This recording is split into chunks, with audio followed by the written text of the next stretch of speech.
Hello dear aspirants, welcome back to our YouTube channel. तो चलिए start करते हैं आज की बहुत ही मस्ट इम्पॉर्टेंट क्लास। ज्योग्राफी से रिलेटेड टॉपिक है पृथ्वी की आंतरिक संरचना।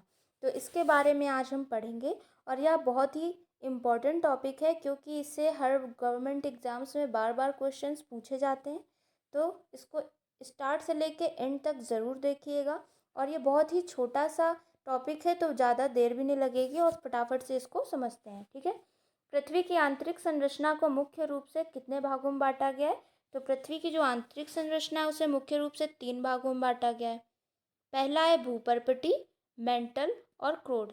सबसे ऊपरी परत भूपर्पटी होती है, सबसे निचली परत क्रोड होती है, ठीक है। भूपर्पटी को हम क्रस्ट बोलते हैं, क्रोड को हम कोर भी बोलते हैं। चलिए आगे बढ़ते हैं। तो आपको दिख रहा होगा ये लाइट ब्राउन कलर का जो कलर है, ये वाला पार्ट आपका आएगा महाद्वीप और ये ब्लू वाला पार्ट आएगा आपका ओशियन।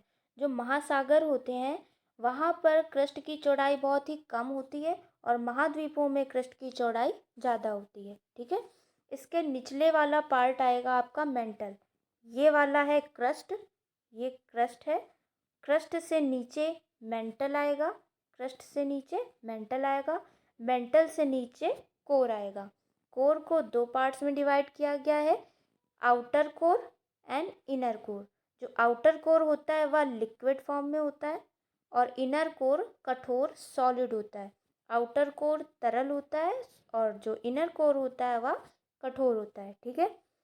मेंटल, यहाँ पर आप देख सकते हो ये एस्थेनोस्फेयर है। ये क्या है? एस्थेनोस्फेयर है। एस्थेनोस्फेयर ऊपरी मेंटल और क्रस्ट को मिलाकर बनता है। एस्थेनोस्फेयर जो होता है वह ऊपरी मेंटल और ऊपरी मेंटल और क्रस्ट को मिलाकर बनता है, ठीक है। आगे बढ़ते हैं। पृथ्वी की सबसे ऊपरी परत भूपर्पटी है और यह सबसे पतली परत होती है और भूपर्पटी ठोस चट्टान से बनी हुई होती है। इसकी गहराई महाद्वीपीय सतह पर 0 से लगभग 50 किलोमीटर तक होती है। समुद्री सतह पर लगभग 5 किलोमीटर तक होती है। समुद्री सतह पर कम होती है, महाद्वीपीय सतह पर ज़्यादा होती है। जो क्रस्ट है भूपर्पटी उसे हम सेल भी कहते हैं क्योंकि यह सिलिका और एल्यूमिनियम से बनी हुई होती है।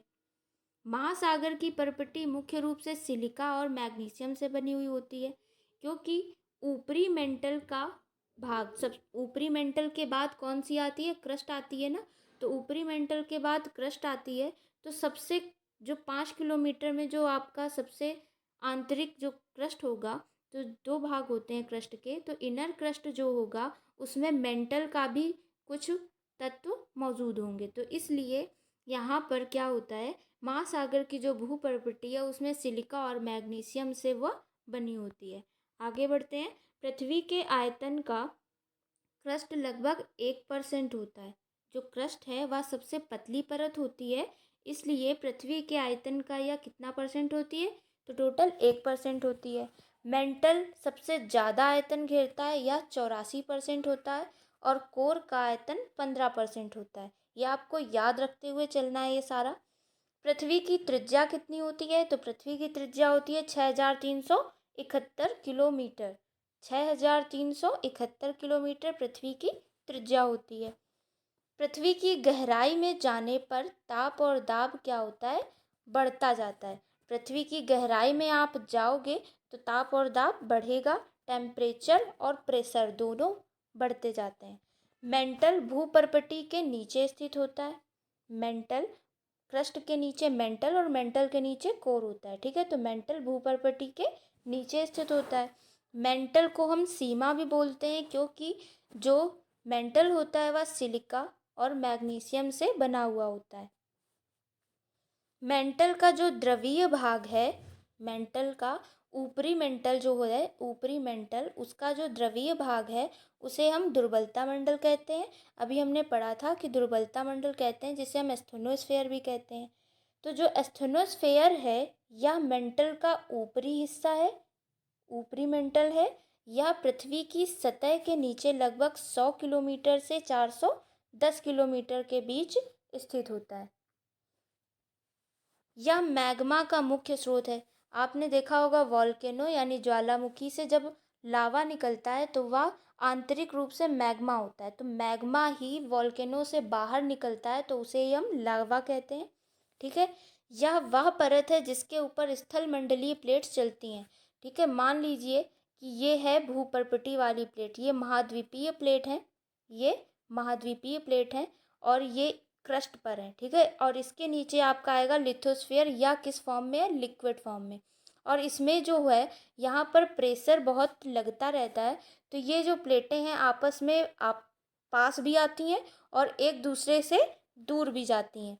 तो इसलिए कहते हैं कि जो स्टेनोस्फेयर है, दुर्बलता मंडल है, इसके कारण जो महाद्वीपीय प्लेट है वह क्या होती हैं, चलायमान होती हैं। ठीक है, आगे बढ़ते हैं।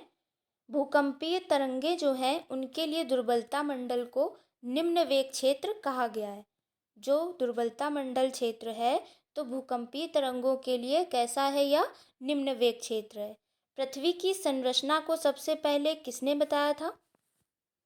तो जो पृथ्वी की संरचना है कि वह कितने परतों में डिवाइड है, उसमें ऊपरी क्रस्ट है, फिर उसके बाद मेंटल है, वह पिघला हुआ द्रव भी है उसमें।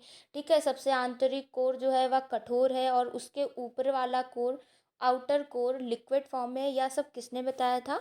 तो इसकी पहचान सबसे पहले स्वेस ने की थी। यह आपको याद रखते हुए चलना है, किसने की थी? स्वेस ने की थी। जो क्रोड है पृथ्वी का, वह क्या है? पृथ्वी का केंद्र है।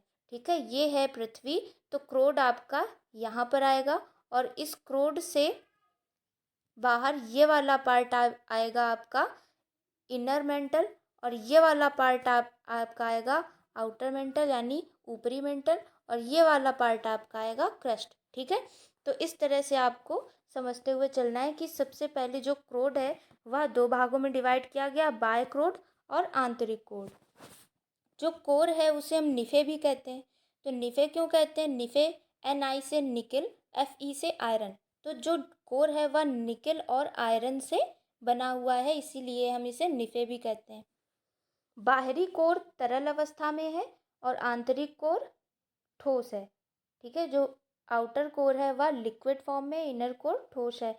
आंतरिक कोर पृथ्वी के केंद्र तक 6371 किलोमीटर की गहराई में फैला हुआ है। तो आंतरिक कोर में कम से कम 90% लोहा होता है। इसको भी आपको याद रखते चलना है कि आंतरिक कोर पृथ्वी के केंद्र तक, बिल्कुल केंद्र तक 6371 किलोमीटर की गहराई में फैला है और पृथ्वी की त्रिज्या ही इतनी होती है। और आंतरिक कोर में कम से कम 90% लोहा होता है, आयरन होता है। जो आंतरिक कोर होता है वह बहुत ही कठोर होता है।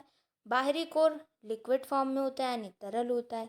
आंतरिक कोर अत्यधिक दबाव में होता है, इसलिए यहाँ पर बहुत ज़्यादा गर्मी भी होती है लेकिन वह पिघलता नहीं है। आंतरिक कोर गर्मी बहुत ज़्यादा होती है लेकिन वह पिघलता नहीं है, क्योंकि दबाव ज़्यादा पड़ता है, इसलिए ज़्यादा प्रेशर पड़ने पर वो क्या हो जाता है, ठोस के रूप में परिवर्तित हो जाता है। ये लास्ट फिगर है।